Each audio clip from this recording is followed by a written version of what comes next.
La Iglesia Universal del Reino de Dios está ahí. Se llama la Iglesia Universal por una razón. Vamos a ver por qué.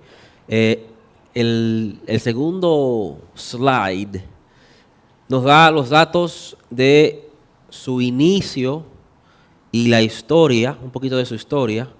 Ellos fueron fundados en Brasil, en Río de Janeiro, en el 1977. Así que hay dos cosas que pasaron en el año 1977. ¿Ok? Por lo menos dos cosas. El nacimiento de esta iglesia, de este grupo sectario, y el nacimiento mío. Son dos cosas significativas en la historia. Nacimos en el mismo año. Bueno, no todos vamos a terminar igual, pero bueno. Fueron fundados por un señor que se llama Edir Macedo. Este era un señor que iba a una iglesia pentecostal. Y este señor fundó esa iglesia en ese lugar. Ellos se reunían, comenzaron reuniéndose en un grupo bien pequeño. Se reunían en el jardín de un jardín público en Río de Janeiro. Eran 2 o 3 personas nada más, 4 o 5 personas afuera en un jardín, se reunían ahí. Luego fueron creciendo y se reunían en el local de una funeraria. Así que la funeraria parece que no estaba funcionando. Ellos compraron ese local y sentaban ahí las personas que cabían, como algunas 100 personas más o menos. Luego ellos siguieron creciendo y compraron el almacén de una tienda de muebles. Ellos remodelaron ese almacén gigante y sentaban por lo menos 2,000 personas después, ya a unos 2 años, 3 años de haber sido fundada la iglesia. Así que ellos fueron creciendo bastante rápido, este grupo.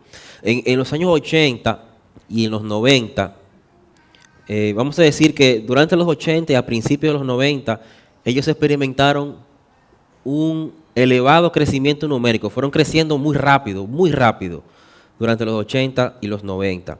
Ellos se expandieron en Brasil, fundaron iglesias en todos los estados de Brasil y en otras partes del mundo también. Ya se expandieron internacionalmente en los 80. En el 1987, ellos abren su primer templo aquí en Estados Unidos, aquí en Manhattan específicamente, en el 87.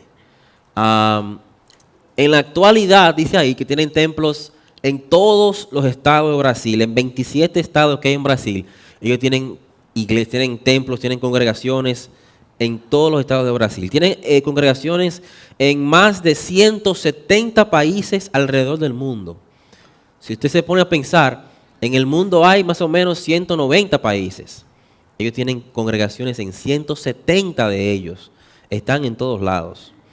Ellos tienen congregaciones en 20 estados de aquí, en Estados Unidos. De los 50, en 20 estados tienen congregaciones.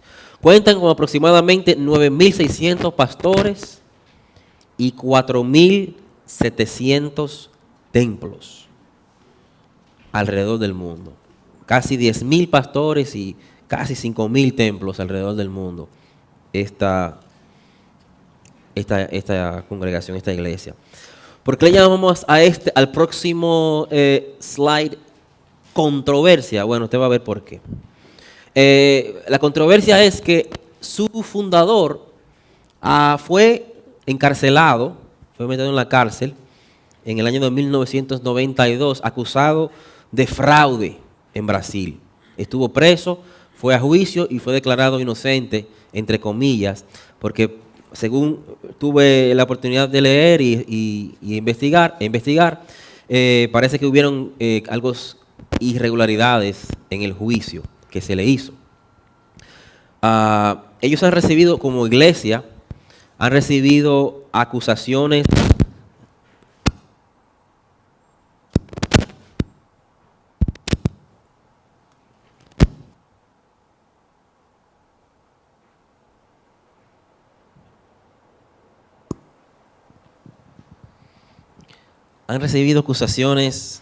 gracias, de lavado de dinero en Brasil y en otros países.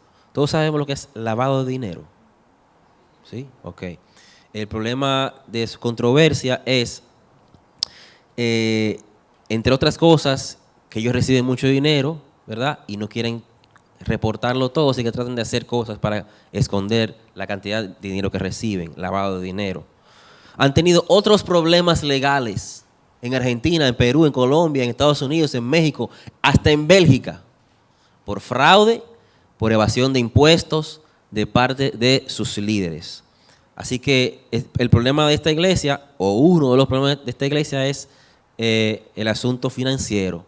Reciben mucho dinero, quieren esconderlo, no quieren declarar todo lo que reciben, tratan de hacer fraude, tratan de lavar el dinero, tratan de esconder la cantidad de dinero que reciben. Vamos a comenzar con los asuntos doctrinales entonces. Y ahí es que la cosa que se pone seria, se pone fuerte. Vamos a recordar la definición de una herejía, porque esta definición la recibimos en la clase que dimos de los testigos de Jehová. Una herejía es una enseñanza o una doctrina que está completamente separada, divorciada de lo que está revelado en las Escrituras. Es cualquier enseñanza o doctrina que está separado, divorciado, lejos de lo que está revelado en la palabra de Dios. Es algo también, algo que está 100% en contra del Evangelio, en contra de lo que nosotros tenemos aquí en la palabra de Dios. Eso es una herejía. ¿Por qué incluimos a este grupo como una herejía? Pues vamos a ver por qué. Porque ellos cumplen las dos definiciones, o la definición en dos partes de lo que es una herejía. Primer punto, ahí está. Cuando vemos sus doctrinas o lo que ellos creen, usted se mete en el website de ellos, en la página web de ellos, y usted lee lo que ellos creen, y usted no va a encontrar nada extraño a primera vista, ¿ok? Porque yo me metí a ver y a leer. Así que sus principios doctrinales son fundamentalmente similares a los de una iglesia pentecostal. Usted lo lee y dice, pero es una iglesia pentecostal. Ok, son hermanos entonces. Cuando usted lo lee. A primera vista no hay nada fuera de lo común cuando leemos sus principios doctrinales. Ellos dicen creer en las Escrituras como su única autoridad, dicen creer en la Trinidad, dicen creer en la salvación por fe en Cristo. Ellos utilizan los títulos de apóstol, profeta, evangelista, pastor, maestro. Ellos creen en los milagros de sanidad y creen que esos milagros son parte integral del Evangelio. Todo eso son lo que creen los hermanos pentecostales. No estamos de acuerdo con ellos en algunos puntos de esto, pero son cosas que no son, que nos separarían fundamentalmente de ellos. El asunto viene cuando pasamos al siguiente slide y vemos lo que realmente esta gente cree. En la práctica, una cosa es la teoría o lo que ellos escriben en papeles y en cosas para dar, pero en la práctica, ellos tienen características específicas que no están explicadas en ningún documento público o en su listado doctrinal. Cuando uno puede observar sus cultos, sus predicaciones y todo lo que ellos hacen, nada de lo que ellos practican ahí en esos cultos está listado, está incluido en su resumen doctrinal. Nada de lo que ellos hacen ahí ellos lo ponen en su listado doctrinal. Una cosa que pude notar es que ellos no te dan mucha información en su página web. Así que para yo poder preparar esta clase tuve que pasarme un par de meses viendo predicaciones, viendo cultos de ellos por internet, para poder tener una idea de lo que ellos creen y cómo lo hacen y qué dicen. Y mire, fue bastante triste ver lo que ellos hacen y dicen y predican y ponen a la gente a hacer. Temas como la soberanía de Dios, la santidad de Dios, la necesidad del arrepentimiento, entre otros temas, no son populares en sus prédicas. O sea, ellos hablan de muchísimas cosas y estos temas que son esenciales casi nunca lo mencionan, casi nunca lo mencionan. Yo pude llegar a la conclusión preguntando y hablando con distintos hermanos y viendo las predicaciones de esta gente, que ellos son una mezcla, lo pusimos ahí en negrita, son una mezcla de creencias y prácticas de la Iglesia Católica, de las iglesias carismáticas y pentecostales. No se ve bien ahí, pero vamos a ver, usted lo tiene ahí en su página, en su hojita. Mira uno para ustedes aquí. Estamos haciendo copias. Sí. Es una mezcla de la Iglesia Católica, las iglesias pentecostales carismáticas, con actos de brujería y santería. Eso es lo que ellos son realmente. Esos son lo que ellos son. Y le dimos una fórmula ahí, pero no se ve. Usted lo tiene en su papel, usted verá la fórmula que es católico más pentecostales más brujería igual Iglesia Universal del Reino de Dios. Y tienen un nombre muy llamativo, pero ellos no representan al Reino de Dios en nada. Un ejemplo de esto de la brujería lo podemos ver en el uso de amuletos, entre comillas, bendecidos. Estamos en el número 8. Ejemplo de esto es el uso de amuletos bendecidos, entre comillas. Y yo puse solamente unos cuantos ahí, de los que yo pude ver, ¿ok? Yo me metí en el internet por horas y esto fue lo que yo pude ver. Yo lo vi con mis ojos y lo oí con mis oídos, ¿ok? Eso es real. El camino de sal consagrado en Tierra Santa. Como ellos construyen como un camino así y le echan sal molida y ponen a la gente a caminar. Y según ellos esto te ayuda con la santidad. Algo así, porque no me recuerdo bien ahora. La vela encendida y consagrada para sacar las tinieblas de su casa. Usualmente lo hacen a principio de año, este tipo de asunto. También ellos ofrecen el perfume de nardo desde Jerusalén. También tienen el agua bendita del río Jordán. Tienen mantos de riqueza y manto de esperanza.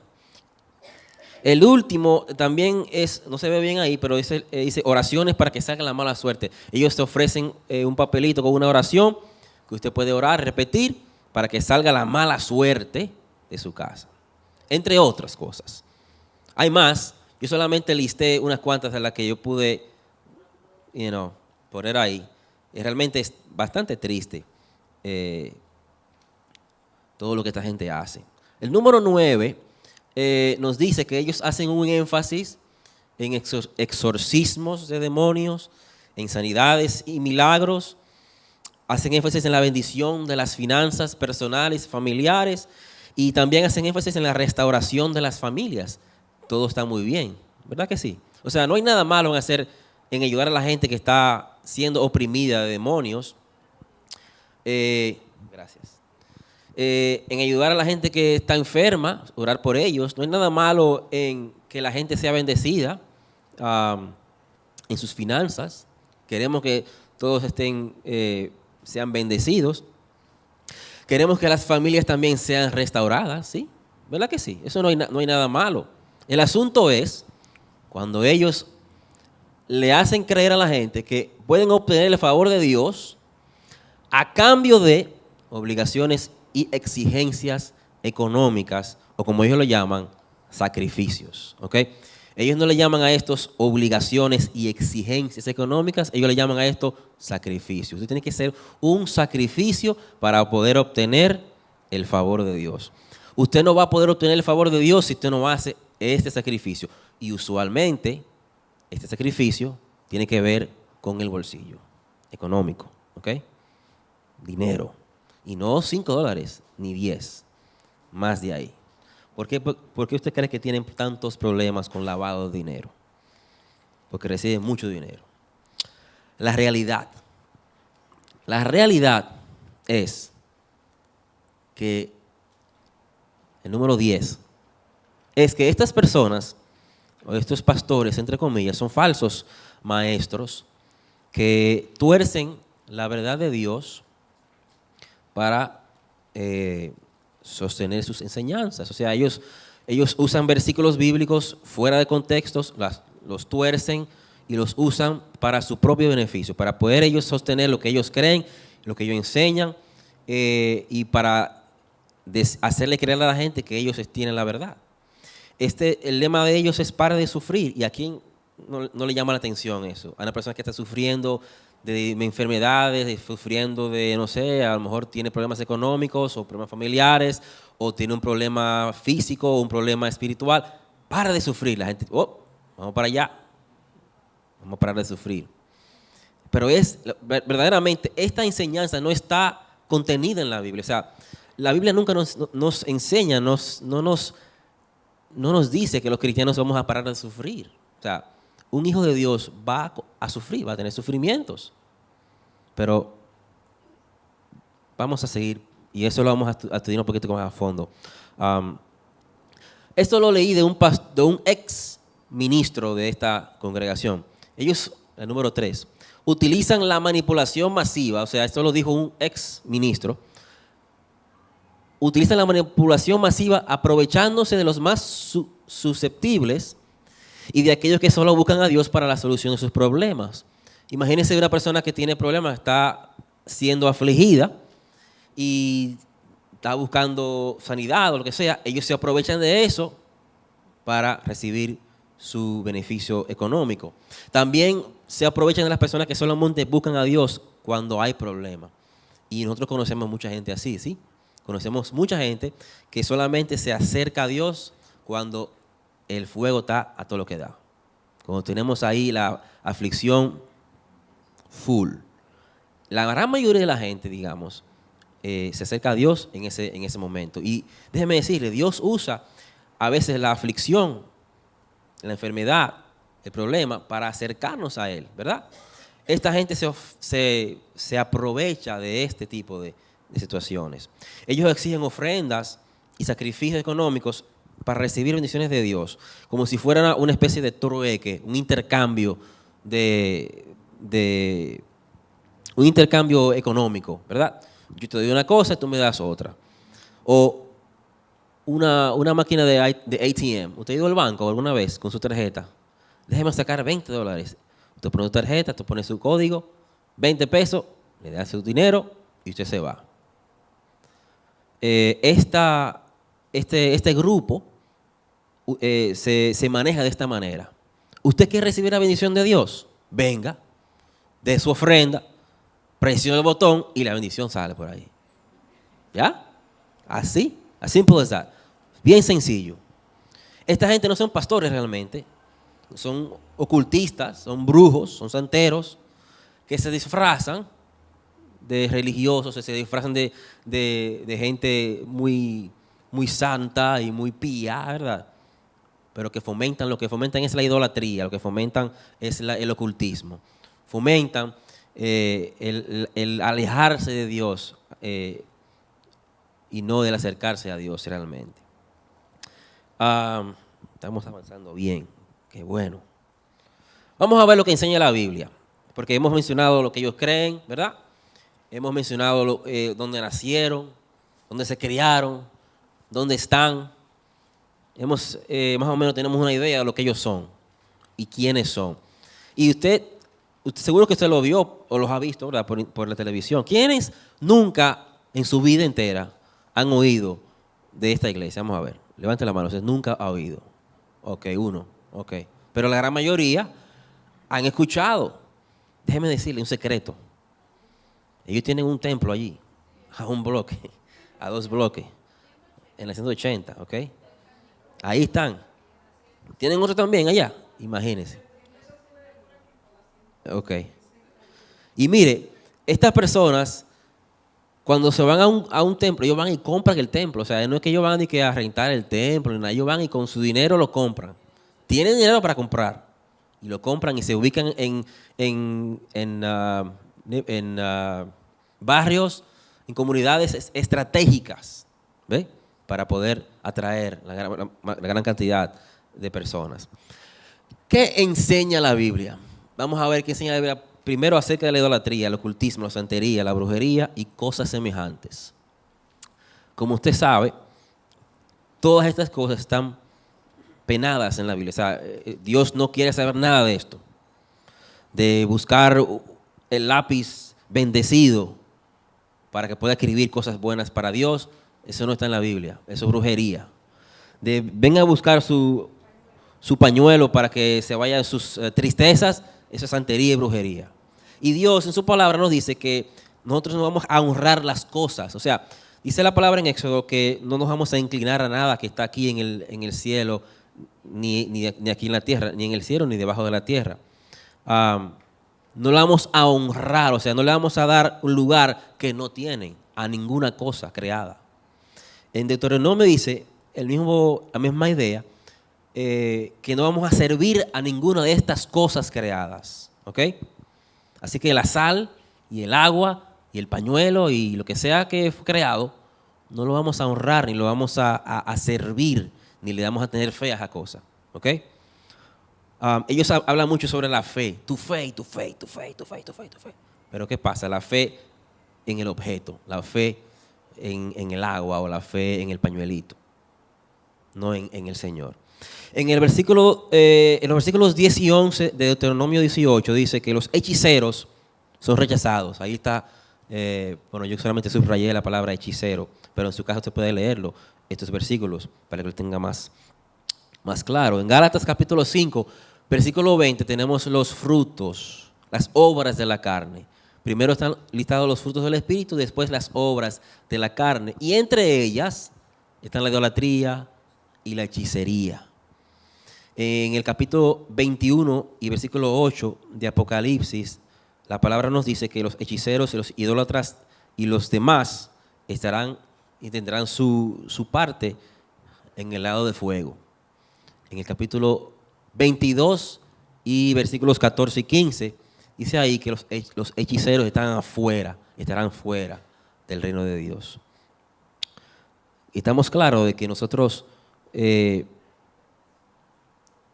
no, ni siquiera podemos escuchar nada de eso. O sea, no debemos escuchar cuando nos vengan con ese tipo de cuentos. El asunto del horóscopo, por ejemplo, está incluido también ahí. El querer, creo que en el capítulo 18 de Deuteronomio menciona la palabra agorero, o sea, que quiere buscar y saber el futuro. El horóscopo está incluido también ahí.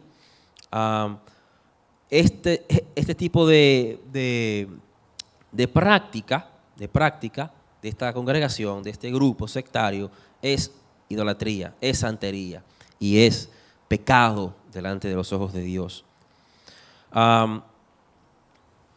¿Qué enseña la Biblia acerca de recibir el favor de Dios por medio de trueques o intercambios? Porque eso es lo que esta gente hace. O sea, esta gente le promete a las personas que entran a su templo el favor de Dios, la bendición de Dios a cambio de algo, ¿ok? A cambio de algo. Otras iglesias también lo hacen, ¿ok? Vamos a estar claros. Otras iglesias también hacen lo mismo, ¿ok? A lo mejor no le exigen dinero económico, o sea, no le exigen dinero, ¿verdad? Pero otras congregaciones también hacen lo mismo, o sea, piense en esto. Reciba el favor de Dios a cambio de algo. O sea, yo tengo que hacer algo para recibir el favor de Dios. Si yo no hago algo, Dios no me va a dar a mí lo que yo estoy necesitando, buscando. Y no estamos hablando de la obediencia, ¿verdad? No estamos hablando de la obediencia a Dios. Un cristiano obedece a Dios no por lo que vamos a recibir, ¿verdad? Sino porque somos cristianos ya. Porque ya recibimos, ¿verdad? O sea, yo no voy a decir, yo no puedo hacer esto porque entonces Dios no me va a dar tal cosa que yo quiero. No. Si usted está pensando así, pídele al Señor que le dé el corazón de Él. Querer obedecerle a Dios por lo que ya Él ha hecho por mí, que es suficiente. La gracia es merecida, ¿verdad? ¿Sí? Bueno, esta gente lo que hace es un intercambio. Esto de querer recibir el favor de Dios a través de intercambio no se encuentra en la Biblia. O sea, usted no va a encontrar nunca esa enseñanza en la palabra de Dios. No está. Eso se lo inventaron ellos. Lo que sí vemos en la Biblia es que somos justificados gratuitamente por su gracia. que somos salvos por el puro afecto de su voluntad. En Efesios capítulo 1, versículo 5. En Romanos capítulo 3, 24 está que somos justificados gratuitamente. ¿Qué quiere decir eso? Gratis. O sea, hemos sido justificados no porque nosotros pudimos hacer algo para que Dios manejara la cosa y nos diera lo que quedábamos. No, es gratuitamente. Fuimos salvos por el puro afecto de la voluntad de ¿quién? De Dios. O sea, no fue mi voluntad, ni que yo quise, ni que yo traté. Fue que Dios me salvó. También vemos en la Biblia que debemos pedir conforme a su voluntad, la voluntad de Dios, ¿verdad? Pedir conforme a la voluntad de Dios. En 1 de Juan capítulo 5, podemos leer ese versículo, debemos leerlo. 1 de Juan capítulo 5 y versículo 14. 1 de Juan 5:14, sí. Si lo tiene lo puede leer.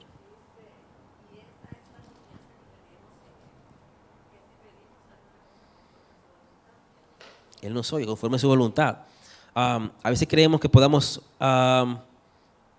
tenemos la idea de que a lo mejor si oramos de una forma, el Dios va a cambiar su plan y va a moverse de otra manera.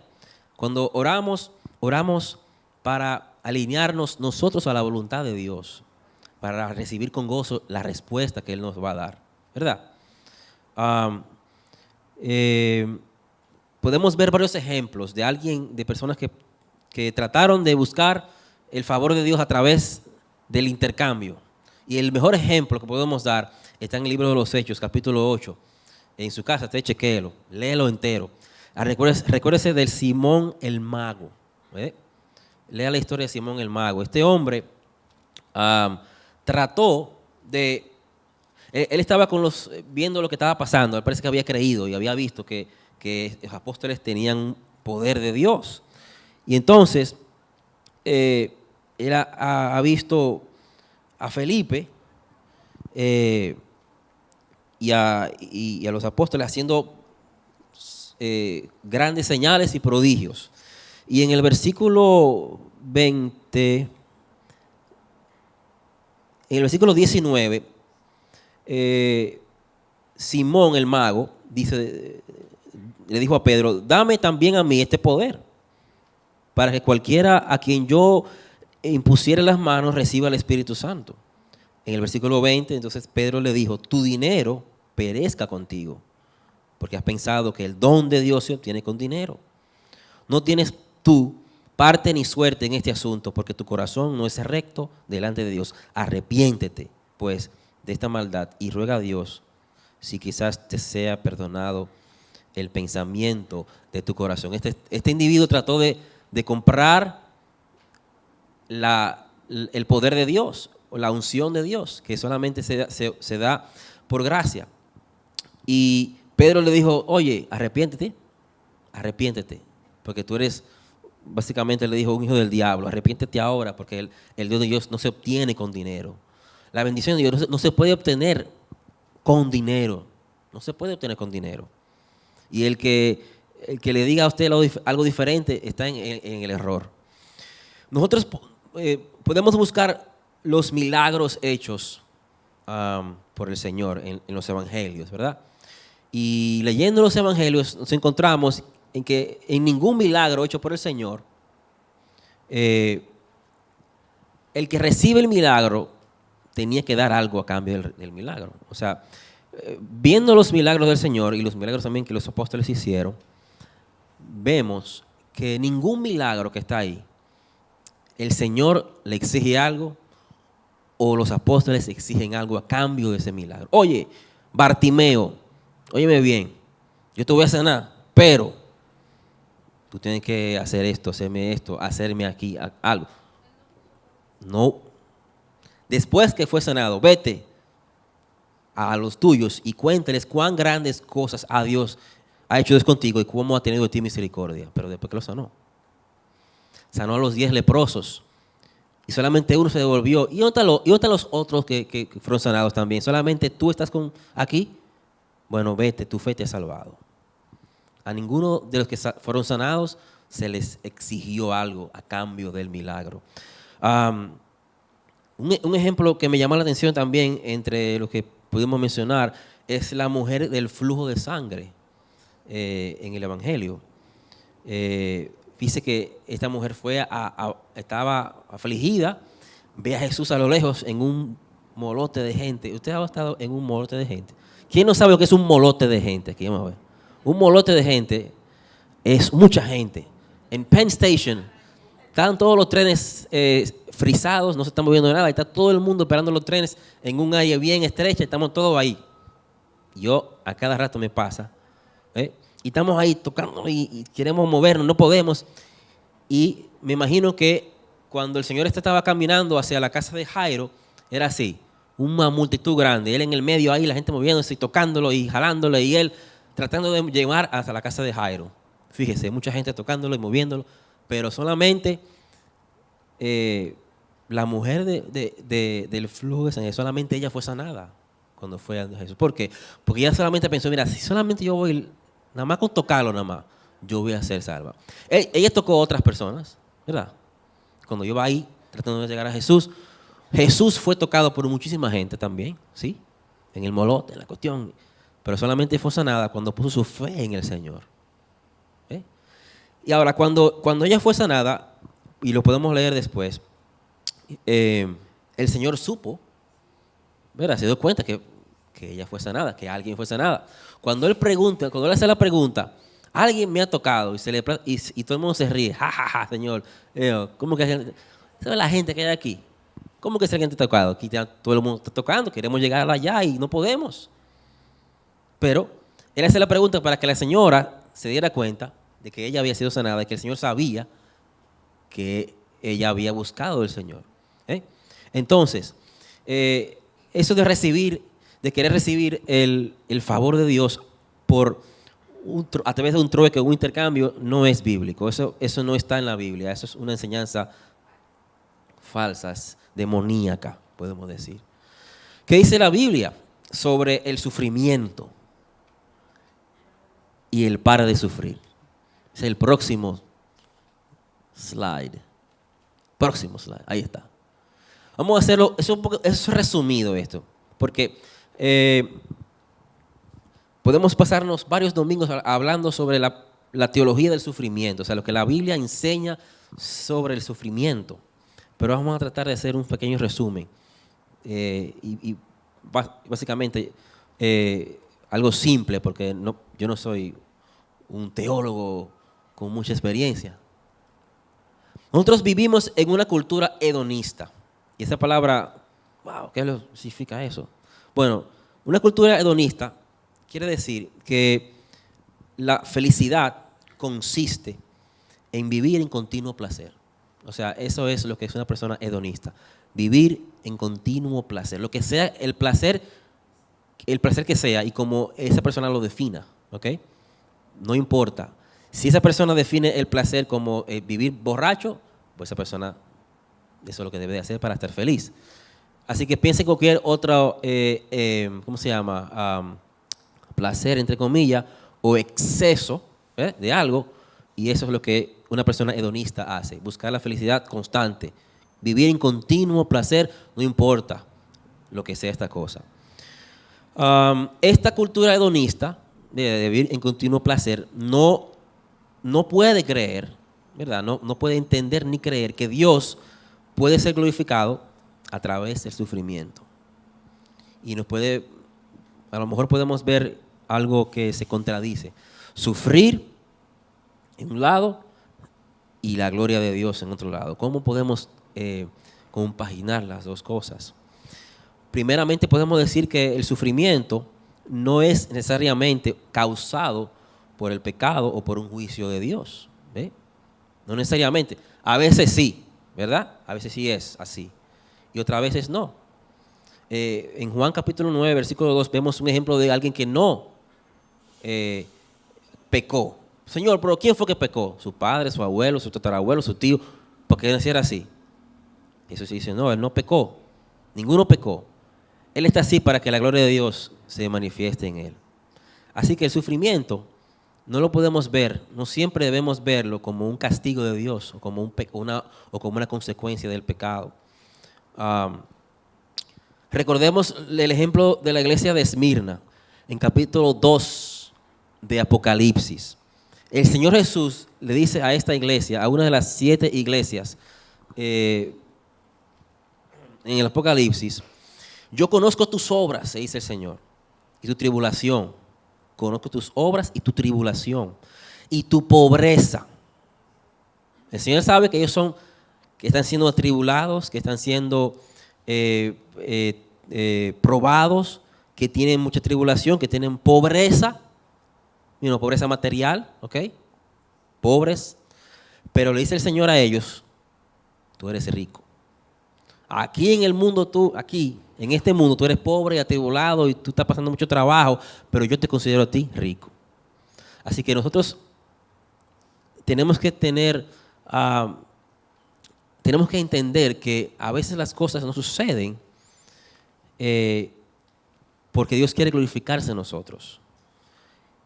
Quiere enseñarnos su gloria. Quiere que a través de la prueba y de la tribulación podamos acercarnos más a Él y que su gloria se refleje en nosotros.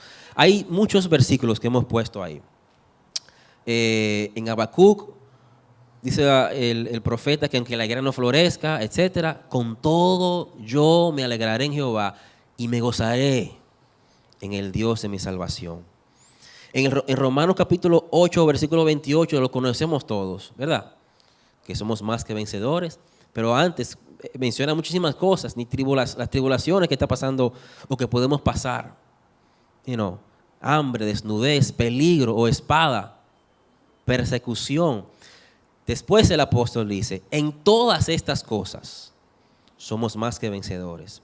También dice que los que amamos a Dios, todas las cosas nos ayudan a bien. O sea, ya el apóstol ha preparado el preámbulo, todos los sufrimientos habidos y por haber, y dice que a los que aman a Dios, todas las cosas les ayudan a bien. No es que nosotros no vamos a orar por una persona que está enferma. Una persona está enferma ahí y tiene ¿cómo se llama? Está quejado o quejada de algo. No, yo no voy a orar por ti, porque eso es para la gloria de Dios. No es eso. Sino que vamos a orar para que sea sanada. Y también para que entienda que a lo mejor si no es sanada es porque el Señor tiene una obra que hacer. Quiere glorificar su nombre a través de esa enfermedad. Dios puede hacerlo todo. O sea, Dios creó el mundo y todo lo que hay existe solamente hablando, diciendo: sea la luz, y fue la luz. ¿Usted cree que un simple cáncer es algo grande para Dios? El libro de Jeremías nos dice que no hay nada difícil para Dios. Dios puede hacerlo todo. Dios quiere el bien para sus hijos. Y le invito a que lea estos versículos que están ahí en su papel, todos y cada uno de ellos. El último punto dice que Dios quiere el bien para sus hijos, ¿verdad? Pero lo importante es que los pensamientos de Dios no son nuestros pensamientos. A veces no creemos que aquí en el mundo tenemos que estar siempre bien y la cosa siempre tiene que estar a un nivel como controlado, todo sin problemas, sin dificultad. No. Los pensamientos de Dios no son nuestros pensamientos. Los planes de Dios no son nuestros planes. O sea, yo no puedo conectarme y ver lo que Dios tiene al final del camino para mí. Dios ha preparado un camino para yo transitarlo. Yo tengo que obrar con fe, creerle al Señor que este camino que Dios ha preparado para mí, yo voy a poder caminarlo con su ayuda. Paréntesis. No estamos hablando de asuntos o problemas que yo me busco. Por ejemplo, yo puedo tener problemas económicos, pero es porque yo tengo 55 tarjetas de créditos y todas están llenas hasta arriba porque yo no puedo parar de comprar, ¿ok? No estamos hablando de esto. No estamos hablando de que si el doctor me dijo que tengo que dejar de fumar y yo sigo fumando y me da cáncer. O sea, no estamos hablando de eso, de cosas que yo hago para mi propio mal, sino estamos hablando de cosas que suceden en la vida, ¿ok? Cosas que nos pueden suceder. El número 14. Y pudimos buscar varias varios hermanos en la fe que han hablado acerca del sufrimiento. Por ejemplo, Billy Graham dijo en una ocasión que el sufrimiento es parte de la condición humana. La clave está en cómo reaccionamos al sufrimiento. O nos alejamos de Dios con ira y amargura, o nos acercamos a Él confiadamente, como dice el libro de Hebreos. John MacArthur, en su libro El poder del sufrimiento, ofrece una explicación bíblica para los valles profundos que todos tenemos que cruzar. Si usted quiere un libro que hable acerca del sufrimiento, ese libro es muy bueno, El poder del sufrimiento, de John MacArthur. Creo que lo tenemos en la librería, no recuerdo. Subráyelo ahí y cómpralo si no lo tiene. El hermano John Piper nos hace esta pregunta: ¿qué es lo que más le produce felicidad? ¿Lo que Dios le da a usted o lo que Dios es para usted? Esta congregación, este grupo, le hace más énfasis a lo que Dios puede darle a la persona en comparación a lo que Dios debe ser para la persona. El centro de ellos es recibir la bendición de Dios, olvidarse de Dios, de quién es Dios, y básicamente recibir la ganancia económica que ellos quieren. El asunto del cambio, ¿verdad? Martín Lutero dijo una vez, yo lo leí, yo no estaba ahí cuando él lo dijo: los ingredientes para ser un buen cristiano son la Biblia, la oración y los sufrimientos. La Biblia, la oración y los sufrimientos. Sí, porque Dios a veces usa el sufrimiento y la prueba para acercarnos más a Él. Si usted no lo cree, pues, ¿qué fue lo que le dijo Dios mismo al apóstol Pablo? Bástate mi gracia. Había un aguijón, había algo que lo estaba oprimiendo, y el apóstol habla de eso en 2 de Corintios. Pero ¿qué dice él? ¿Qué le dijo Dios a Pablo? Y Pablo lo dijo: bástate mi, no se ve ahí, perdón. Bástate mi gracia, porque mi poder se perfecciona en la debilidad. Y lo dijo porque él estaba sufriendo de algo, que ese algo no sabemos qué era, pero podemos especular que a lo mejor era una enfermedad física. Algunos dicen que a lo mejor era ceguera, que no veía muy bien. O sea, no sabemos. Lo que sí sabemos es que había un aguijón que lo oprimía, algo que lo oprimía. Y básicamente Dios le dijo: bástate mi gracia. Recuérdese que el apóstol Pablo en varias ocasiones hizo milagros. Pablo sanó a otras personas y predicaba con poder, condenó el evangelio de Dios. Sin embargo, él no pudo autosanarse él mismo, ¿verdad que no? Él no pudo autosanarse de ese aguijón. Dios le dijo a Pablo: bástate mi gracia, que mi gracia es suficiente, que mi gracia sea suficiente para ti.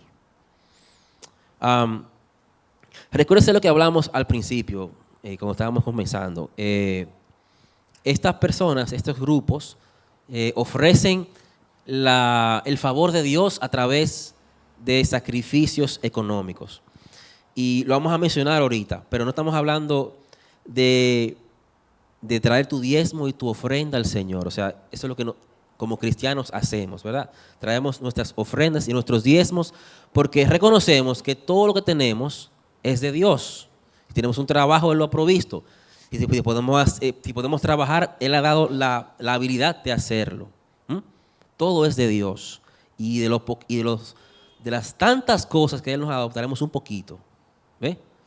Pero esta gente lo que hace es que le dice a la gente: si tú no traes, o sea, tú puedes tener esta bendición, entre comillas, pero si tú no haces un sacrificio, tú no vas a recibir todo lo que Dios tiene para ti. Y ahí es que está el problema, que le venden a la gente algo que no es realmente cierto. Le hacen creer que por dar dinero y porque dan mucho dinero van a recibir mucho más de lo que ellos han pedido, y por eso es que tienen tanto dinero. Esta gente son falsos maestros, como lo mencionamos ahorita, ¿qué enseña la Biblia sobre los falsos maestros? Y ahí en esta categoría de falsos maestros, en el número 15, podemos incluir a todo lo que hemos estudiado antes, ¿verdad? Los adventistas, los testigos de Jehová, los mormones, entre otros. Todos ellos están en estas características, falsos maestros. Y algunos cumplen cada característica de secta al pie de la letra. Otros no tanto, pero están todos ahí. Los falsos maestros, por ejemplo, como podemos ver ahí, y que dice en Jeremías, estos maestros, olvídese que no fueron enviados por Dios. Por más que queramos arreglar una parte por aquí y otra por acá, no han sido enviados por Dios. Son falsos maestros. Y su meta es engañar. Vamos a ver. 4 minutos. Estos falsos maestros parecen, pero no son. No se olvide. Ellos parecen ser, pero no son. Léalo en Mateo capítulo 7. Disfrazados. Parecen ser algo, pero no son. Predican siempre lo que la gente quiere oír. Esta gente predica sanidad, y predica bendición, y predica prosperidad financiera para su familia, y pare de sufrir con el acentico de portugués. Pero predican lo que la gente quiere oír y no lo que tienen que oír, que es arrepiéntete de tus pecados y ¿cómo se llama? Y turn away, y aléjate de esos pecados y ven a Cristo. Ven a Cristo. Estas personas tienden a ser bastante convincentes. Como dice Mateo, que si pudieran engañar hasta los escogidos, los pudieran engañar hasta ellos. Son bastante convincentes. Sus iglesias están llenas, sus congregaciones están llenas de gente. Porque esta gente tienen comezón de oír, quieren oír algo. Y como esta gente son tan convincentes, ellos se convencen. Ay, sí, mira, vamos para allá, todito, vamos para allá. Vamos a recibir esta bendición. Yo quiero una bendición de Dios. Ellos son bastante convincentes, como dice en Mateo 24, 23 y 24. Yo le invito a que usted pueda, que lea estos versículos que no lo hemos leído, pero que están incluidos ahí en su papel para su propio provecho. Hermana.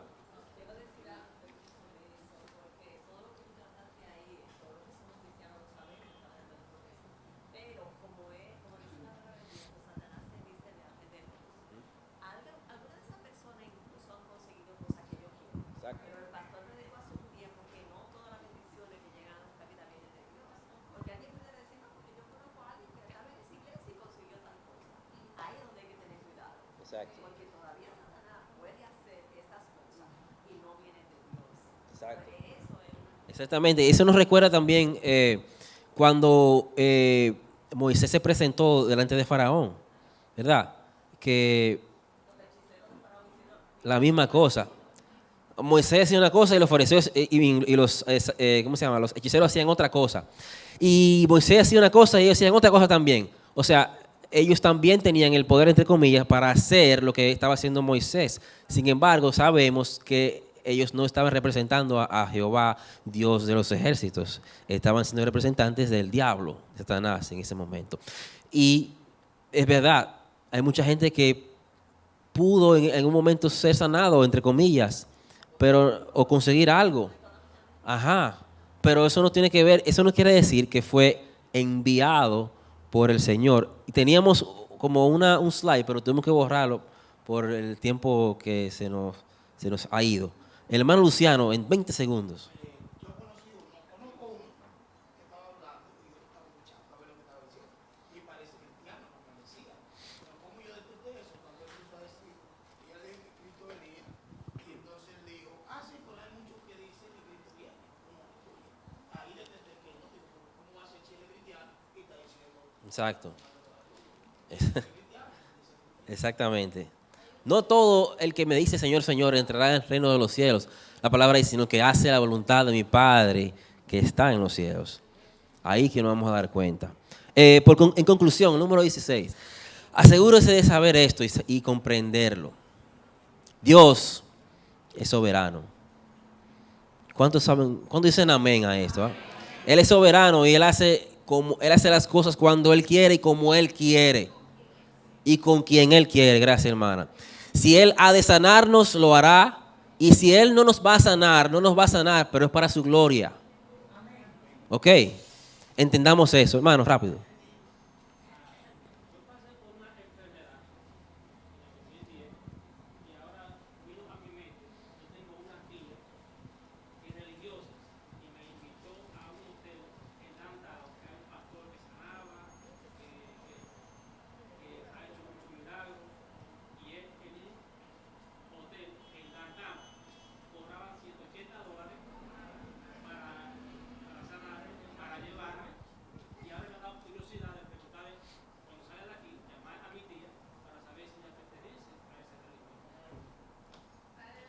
Ore, ore, sí.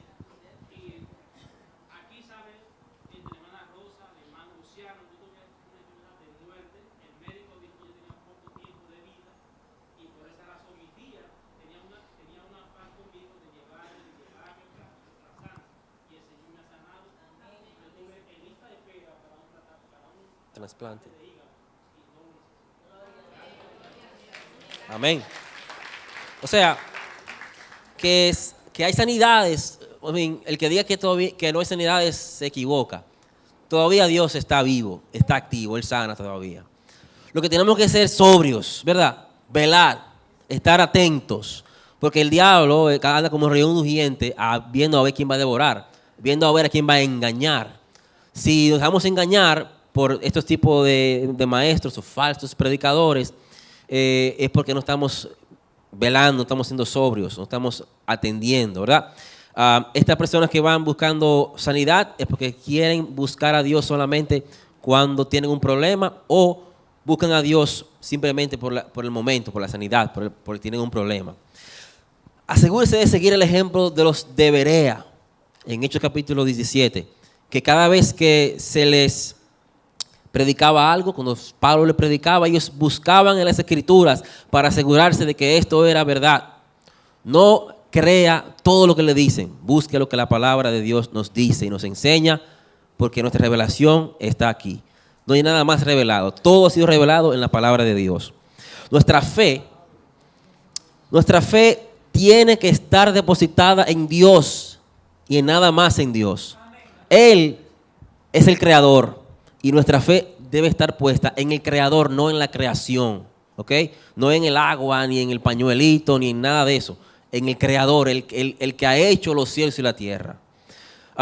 El dar dinero para la obra de Dios sale de un corazón agradecido. ¿Cuántos dicen amén? Damos porque estamos agradecidos de Dios.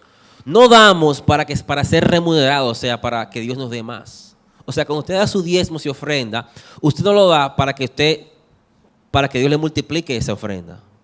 No, usted da su diezmo y su ofrenda porque usted está agradecido por lo que Dios es para usted. Y fíjese, cuando usted lo da, Dios en su gracia y misericordia hace que abunden las cosas, sobreabunden lo que necesitamos.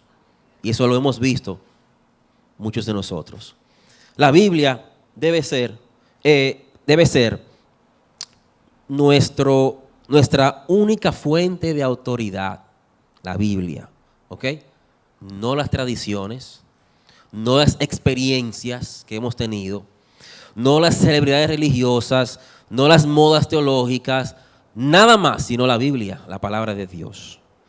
Estas personas tienen, entre comillas, dicen que su única fuente de autoridad es la palabra. Sin embargo, en su práctica, lo que ellos hacen, contradicen básicamente lo que la Biblia enseña.